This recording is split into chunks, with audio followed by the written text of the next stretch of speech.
Welcome to today's conversation. Thank you. This is an important question. Why is it that Igbos and Yorubas of recently Yes. disagree? What's the reason? No, there's no reason. It's all about politics. You understand? There's really no disagreement between not even Igbos and Yorubas alone, between any tribes in Nigeria. Do you understand? This one is selling paper here. See the way she's greeting that Igbo man, because that Igbo man always do something. You understand? So there's no problem. So what binds us together as citizens is poverty, inflation, and hunger. And that one is no respect of any tribe or religion. Do you understand? So the people are not, we are not enemies. We are friends. But the problem here is the political class. They've used this tribalism stuff and bigotry to promote their political party, and that is the problem we are having in Lagos. For example, the first son of our president, Bola Ahmed Tinubu's first son, Seyi Tinubu, his wife is an Igbo lady. You understand? The wife of the president's son, Seyi Tinubu, is an Igbo lady. Former governor of Ondo State, Akeredolu, his wife is an Igbo lady.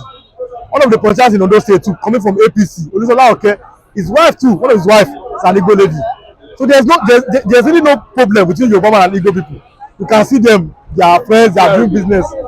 GRV, his mother is an Igbo person. Oh, Adeleke, governor of Osun State, his mother an Igbo person. So there's no problem between Yoruba and Igbo people.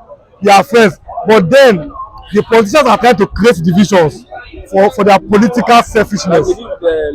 Yes, now, not even Labour Party. Anytime that there's election in Lagos State, I don't know how the major political the opposition became an Igbo person. That's how they used to promote. And funny enough, my people are beginning to see that these are just politics. Because only few people are eating the money. Majority of them are suffering. You can hear them shouting a bit up and down. They are suffering. Some people are selling markets, no markets. You understand? So me personally, for example, I don't have problem with any Igbo people. They are my friends. I greet them. And I even have an Igbo name now that is Chukwu Ebuka. And I don't know, people are still so we don't have any problem. There's no problem at all. What we should do as youth now, which I'm standing for, is for us to come together. Anytime the youth want to come together to face politicians, that's when they throw in the tribalism card. Look at NSAS. When we stood together, they were afraid. Everybody stood together and said enough is enough of the killing of NSAS. And they even went to Lekki. I don't talk about what happened there. But see the way it goes to about everybody stood together.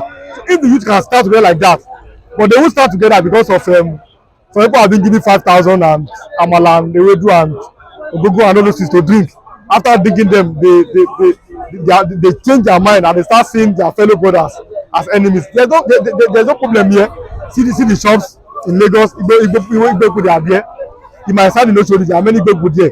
That's why I grew up. That's why I love them. So in the solo, there are many people there. Some of them have even bought houses in Lagos here. They are marrying Yoruba people.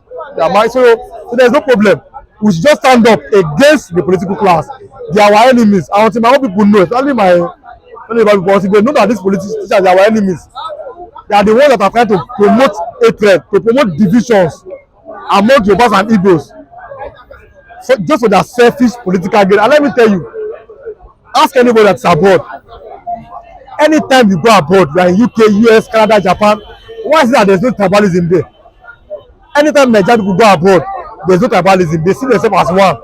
But then here in Nigeria, that's where the politicians are throwing the political card. They start division. Even Davido, a world-class, a world-known musician from the Yoruba stock, his wife is an Igbo lady now. So that means there's no problem between us. We are friends, we are brothers. It's not only me. They are my brothers, they are my friends. I don't have any. I cannot wait them. So I don't have any hatred against them. I love them, and I love what they stand for. Especially in voting for the right people. I've always stated that now when it comes to election, anybody they vote to always perform.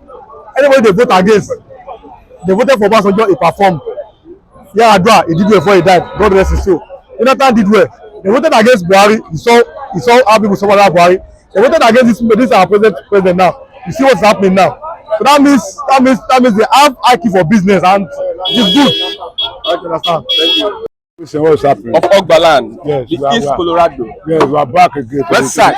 to the method of the situation on ground in Nigeria. So what are we talking this morning? How can we compatibility between Yoruba and Igbo? See, Yoruba and Igbo, there are three: Yoruba, Igbo, Hausa. But take Hausa apart. Yoruba and Igbo, right from the one, they are rivalry, just like Chelsea, Manchester United, Liverpool, Arsenal. So that rivalry has been there many years ago, even before the Civil War. Then after the Civil War till today. So the generation, they grow with it. So there must be a language, a day that those rivalry must stop. So if that rivalry don't stop, the situation will not move forward. The country will not move forward. The country will still be having some bitterness inside of them. What is asking the question? Why? What happened? That they are now. See, according to what me I believe, what I understand, you say when they were fighting this civil war between, you know, the civil war was just like a particularly fight between Hausa and Igbo. You understand? That is Gowan and Ojukwu. So they said then, because I want to give an idea to Gowan that you should cease giving, you are fighting somebody, you are giving him food. How can you conquer the person? So when you seize the food, the person will be hungry. At the end, will not have other choice than to surrender. So that was one of the strong language that I heard that I want to give an advice to Gowan. So that one creates the enmity from that date to today, many years ago now. So the generation of born, they are telling their children. So that hatred is growing. It's not like a Iroko tree. So this is what happened in the last general election. See what happened? The governorship election was like a two-other affair. Why? Because of that same language, supremacy. This one say that be Oga, this one say that be Oga, this one say that get Lagos, this one say that be get Lagos, this one say nobody get Lagos. So the problem must continue, except with dialogue. We renew our heart, we create our heart to the reality of what is happening now, which is God light. Let us focus on the light of God and forget about yesterday and move forward. So things will be better. You understand what I'm saying? And again, you see, most of those situations when you say Lagos, port, airport, everything Lagos. See, those Igbos, majority of the importer and exporter in Nigeria, 85% is Igbo. See, when I say somebody unite or unite, when Igbo united, if people say 1 week, nothing go enter this port. You don't know how much port go lose. You don't know how much government go lose. When they start one agenda, say without a larger port there, this one will never operate. See, there is something like that. There's a sacrifice against tomorrow. You don't sacrifice against tomorrow. You are shouting that you are marginalized. You understand? So that thing will continue. You see, you have to sacrifice. You have to create an awareness that let us sit tight. Let us tap our bed. This thing will achieve it. We will achieve it. That one is confirmed. So, okay, see, the whole Lagos state, almost everywhere is Igbo. Sure. But at the end of the day, when election now come, you now see there will not be a very big friendship. After that one, you now see what we are calling hatred. See what you say now in with you. How they say something. I bet when they say something. Yoruba, Igbo, you see what I say. Are you not hearing from? Which is a negative statement. It's not a tata. You understand? See, let us do away with this hatred. It's from the devil. It's from the kingdom of darkness. So the kingdom of darkness is happy for this kind of situation. So we now, the light of the world, we have to say no. Our forefathers say, see what you planted, we have to erase it with the word of God. The heart of God. And things to be amicably good for you and I in Nigeria, because we are too big for scatter ourselves. See, when you go outside country, go to Nigeria, they are confirmed pain. You go to outside country now, when you say, okay, you have Yoruba and Igbo, you go to outside and the same father, the same mother. But when we are here, see that enemy, that spirit will not grow again. Will not be, you see, imagine. Very simple arithmetic. There's a lot of things that will make us not to agree. Apart from the only person I have respect for, was Fajui. When Hiroshi visited him and he defended his visitor on that process. If they are going to build that relationship based on that process, it is okay. And that is what Yinka Odumake was advocating for. Igbo Yoruba relationship should be based on that sacrifice. But you come to find out that oftentimes the Yoruba people have deep reservations against the Igbos based on what? Yoruba in general. Based on what? If I want to go down the history lane, you understand that the issue of Q was a decision taken to make Awolowo, of course, president because of his referencing ideology. That is by the way. Then an assignment was given to these different people at different region at different location. Some people went and accomplished their own. So some people went, they couldn't accomplish their own. All of a sudden, the Western media tagged it an Igbo coup. And when the Igbos were led to war, the Igbos were celebrating the killings of Biafrans. And that is the fact. It was the same Awolowo that came with the different ideology and started interpreting to the Aburi Accord that this is not what it means. That the Duku confused Gowon in that conference. Who interpreted confederation to Gowon? It was the same people. You understand? I think at a time we need to start recolonizing our orientation, recolonizing our understanding, and unveiling the truth in every ramification. Igbos has always been the pesetters. From the beginning, is it military? Not them, whatever. We are pesetters. It is how God made it. It's nobody's business. Why can't they? Okay, look at this Lagos now. For how many years now? There's no seaport in the east. There's no even they say that there is cargo international whatever. Is it working? These are deliberate wickedness. Igbo man has not been in a position of administration in this country for a very long time. The Yorubas and the Northerners are the people controlling the commonwealth of the Biafran land to date. So how is it Nigeria now after 104 years? Nigeria became a nation, a country, in 1897. Count it till now. The same two people. It's unfortunate that we do not understand history. That when the British government, the colonial masters, went to Benin to share Africa, or to even talk about how the geographical equation is going to look like, no Igbo man was in that list. No Igbo man was consulted. So I believe so. Igbos have never been part of Nigeria. The British government did not consult any Igbo man. No Igbo man was in that conference. When we have he was not there. Nobody go and check the list. we have Go and check the list. Those are not. I said go and check the list. It's not this. When you talk about the era of independence and who fought for independence and whatever. Go and check the people that were invited in that conference and see whether you see any Igbo man name there. So what it tells you is that the Igbo, the Biafran Igbos or the Biafrans have not been part of Nigeria ab initio. It was just a matter of struggle and civilization that brought the likes of Nnamdi Azikiwe them to the limelight. That's just the fact. And when there was an agitation for people constitution, for people to sit down, and define their identity, the whole thing was still balkanized and skewed in favor of, all in the name that these people must be suppressed and oppressed. But remember, there's always a rising point. That's the fact. You can't take it that away from anybody. There's always a rising point.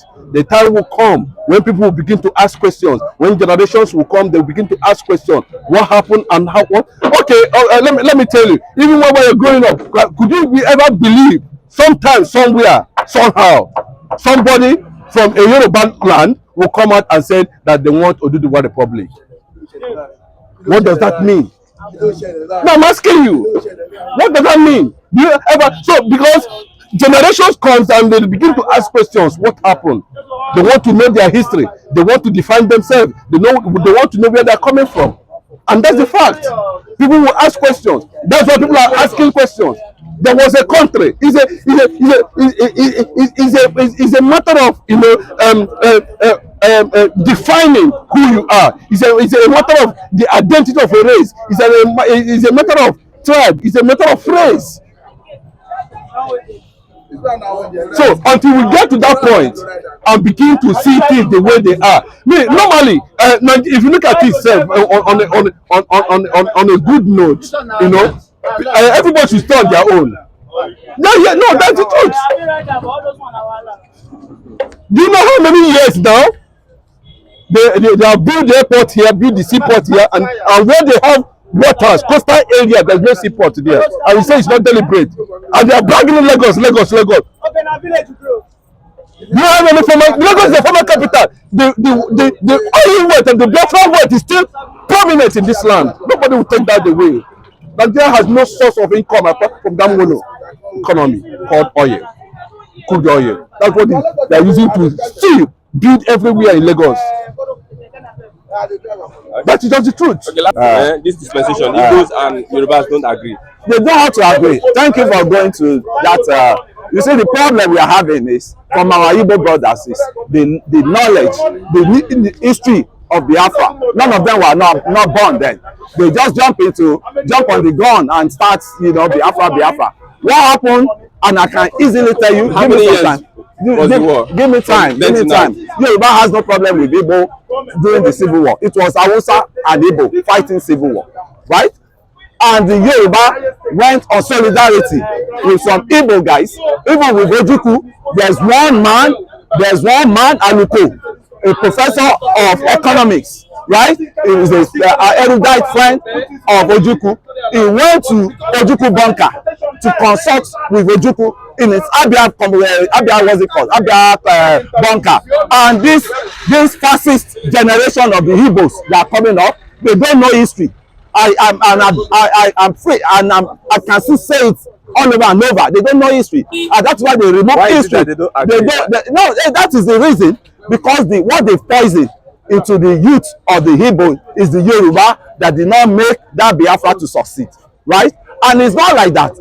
I want to advise the one to cause famine in the what led to that? What led to that? That's one of the what led to that? What led to that? Didn't Nnamdi Azikiwe betray Awolowo on one Nigeria? Did Nnamdi Azikiwe not betray Awolowo when they were to form a coalition? And you are saying Yoruba voted for NCNC in Lagos here. Yoruba voted for NCNC in Lagos. That is Nnamdi Azikiwe party. But these children of nowadays, they don't know history. I have to tell you, even Ojukwu himself, when he went for the Biafra war and he was on exile in Cote d'Ivoire, my father happens to be in Cote d'Ivoire then, and he went to Cote d'Ivoire. They sent one of the ministers to Ojukwu that if Ojukwu can only do them one favor, it will be absorbed back to Nigerian system of government. And they sent the man to Ojukwu, that's the Nigerian ambassador to Cote d'Ivoire, that you have to resend, cut yourself up from this Biafra. Then you come home, we absorb you into National Party, NPN, National Party. And Ojukwu came back home and he joined National Party. And he even contested election, right? And he said, no more Biafra. As it is, he has up that there is no more Biafra. But the generation of the youth, unify. It's not for the Southeast to go back to go back to the history. No. I'm saying now the South East and Southwest can unify themselves. It's not the South, all the South. And the South cannot be on one page because the majority of our governors are money mongers. They are money mongers, and they allow the authority of the northern oligarchy to be controlling them because it's what they want to grab. And mind you, all the presidents we've been having, they are from that area. So the power is in the president's hand. So they always lobby themselves, abandon their own ship, and lobby for what will come to their pocket. So our governments are culpable. Our governors are culpable. Instead of speaking loud, they don't speak loud. It's just what they will gain personally they want, But you can see these northern governors, they are bold. they are bold to say anything they want to say. But our southern governor, they'll be afraid that they may lose election, they may not do. So all of them are culpable. And one thing I want is they should rewrite history so that they can distribute history to all these new generations of these youths from the. I want you to show an example of loving your Igbo brother. You can start by showing an example. I love my Igbo brothers. Okay. I love my right-thinking Igbo brothers. Yes. But the one that is wayward cannot be my friend. I don't. You see them. One came the other time. Ima is my good friend. We are business partners. We don't talk all this because it's more enlightening. Somebody said Yoruba and Igbos they agree when it comes to business. But politics. Yes. Okay, that's the feedback now. Feedback going on there. And I can tell you, a lot of businesses are Yoruba, and I thank that guy for bringing out that point. There are a lot of companies that the Yoruba and Igbo engage in, and they has been successful on. But this our people, this generation of the youth I of think Igbo, the politicians planted. He is not a politician. At least you cannot be blaming politician. Bigotry is inbuilt in some of this generation because they did not meet history. They remove history from the curriculum of the guys listen. And I used to tell them the Ojukwu himself that created Biafra, that brought the initiative of Biafra. I was privileged to meet Ojukwu 1 or 2 times in his house, in front of his house in Ilabere. We hang out there anytime he's going out. That was when I was privileged that Ojukwu moves with snake. You know, he likes snake a lot. So all those things is a very gentleman. He did not teach all these set of youths that turn to rascal on the street now. He did not teach them to be ambushing lambasting. Go back to the history and check the history, because majority of them they did not meet history. They remove history from their curriculum. I think that's Obasanjo. That's Obasanjo. Obasanjo removed history from our curriculum. So you can't expect know about person to understand the history of Biafra, because he was not born there. They will just feed him for nonsense and jagbajantis. Thank you very much. It's a pleasure for me.